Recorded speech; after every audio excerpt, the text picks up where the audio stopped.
Hello বন্ধুরা, আসসালামু আলাইকুম। প্রায় 1 বছর আগে এই স্পিকারটি আমি কিনেছিলাম।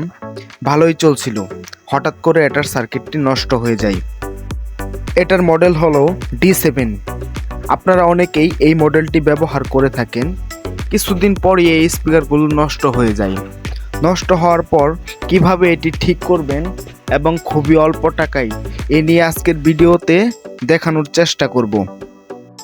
এটার স্পিকার ঠিকই থাকে, কিন্তু নষ্ট হয়ে যায় সার্কিটটি। এই সার্কিটটি পাল্টে দিলেই আবার আগের মতো হয়ে যায়। আমার হাতে যেই ছোট্ট সার্কিটটি দেখতে পাচ্ছেন, এটির দাম হলো মাত্র 25 টাকা। 25 টাকা দিয়ে এই সার্কিটটি লাগালে স্পিকারটি আবার আগের মতো সাউন্ড কোয়ালিটি দিবে। যে কোনো ইলেকট্রনিক্সের দোকানে একটু খুঁজলে অতি সহজেই এই সার্কিটটি পেয়ে যাবেন। এছাড়া দারাজেও এটি অ্যাভেলেবেল রয়েছে। আমরা এটি চালাতে ব্যবহার করব মোবাইলের চার্জার। বাসাবাড়িতে সবারই পুরাতন মোবাইলের চার্জার রয়েছে। যদি রিচার্জেবল বানাতে চান তাহলে ব্যাটারিও ব্যবহার করতে পারেন। আমাদের প্রয়োজন হবে একটি 3.5mm অডিও জ্যাক, যেটি আমরা লোকাল বাজার থেকে সহজেই কিনতে পারবো। এছাড়া আমরা পুরাতন হেডফোন থেকেও এটি ব্যবহার করতে পারি। হেডফোনের জ্যাক ব্যবহার করলেও চলবে। এই উপকরণগুলো হলেই আমরা স্পিকারটি আবার আগের মতো করতে পারবো। আপনারা যদি চান বাজার থেকে ছোট স্পিকার কিনে এনেও এভাবে কানেকশন করতে পারেন। এবার আমরা সার্কিটটি সম্বন্ধে একটু জেনে নেই। সার্কিটটিতে অনেকগুলো টার্মিনাল রয়েছে। এই দুটো টার্মিনাল আমরা পাওয়ারের জন্য ব্যবহার করব। এটাতে চার্জারের প্লাস মাইনাস ইনপুট দিব। আর এই দুটোতে স্পিকারের জন্য ব্যবহার করব। স্পিকারের দুটো তার আমরা এটির সাথে কানেকশন করব। আর বাকি টার্মিনালটাতে কানেকশন করব 3.5mm অডিও জ্যাক। আমি এই ভিডিও শেষে এই সার্কিটটির ডায়াগ্রামটি আপনাদের দিয়ে দেব। সেখান থেকে আরও ভালোভাবে বুঝতে পারবেন। সার্কিটটিতে ঝালাই করার জন্য একটি স্ট্যান্ডে সার্কিটটি আটকে নিব। প্রথমে কানেকশন করব চার্জারের লাইন। চার্জারের দুই তারের সাথে রজন লাগিয়ে সার্কিটের সাথে ঝালাই করে দেব।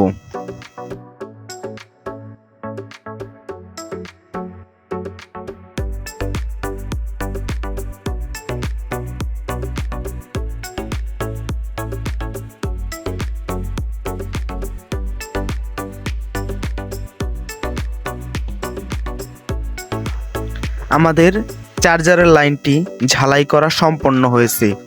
এবার আমরা ঝালাই করব 3.5mm অডিও জ্যাক।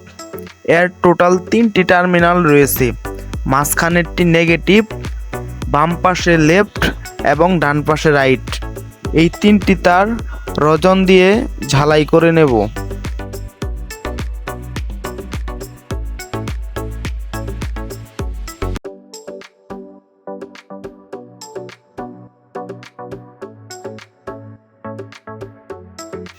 আমাদের হেডফোন জ্যাক লাগানো সম্পন্ন হয়ে গেছে।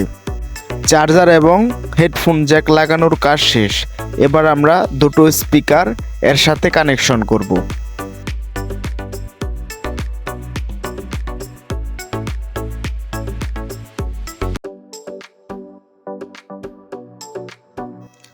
স্পিকার কানেকশন করা শেষ। এবার সাউন্ড সিস্টেমটি ব্যবহারের জন্য উপযোগী হয়ে গেছে। এতে সব কিছু কানেকশন করা শেষ। চলুন এবার আমরা চার্জারটি কারেন্টে প্লাগ ইন করি এবং গান বাজিয়ে দেখি স্পিকারটি কেমন বাজে।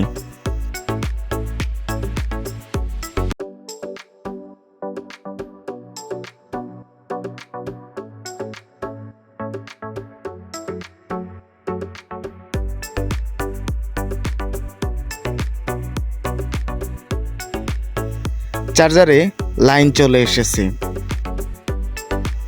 দুঃখিত বন্ধুরা, ইউটিউবের কপিরাইট ইস্যুর জন্য আপনাদেরকে এটার সাউন্ড শোনাতে পারলাম না।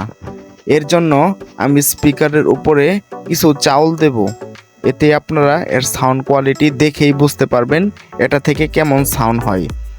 স্পিকারটিতে আগের মতোই সাউন্ড হচ্ছে।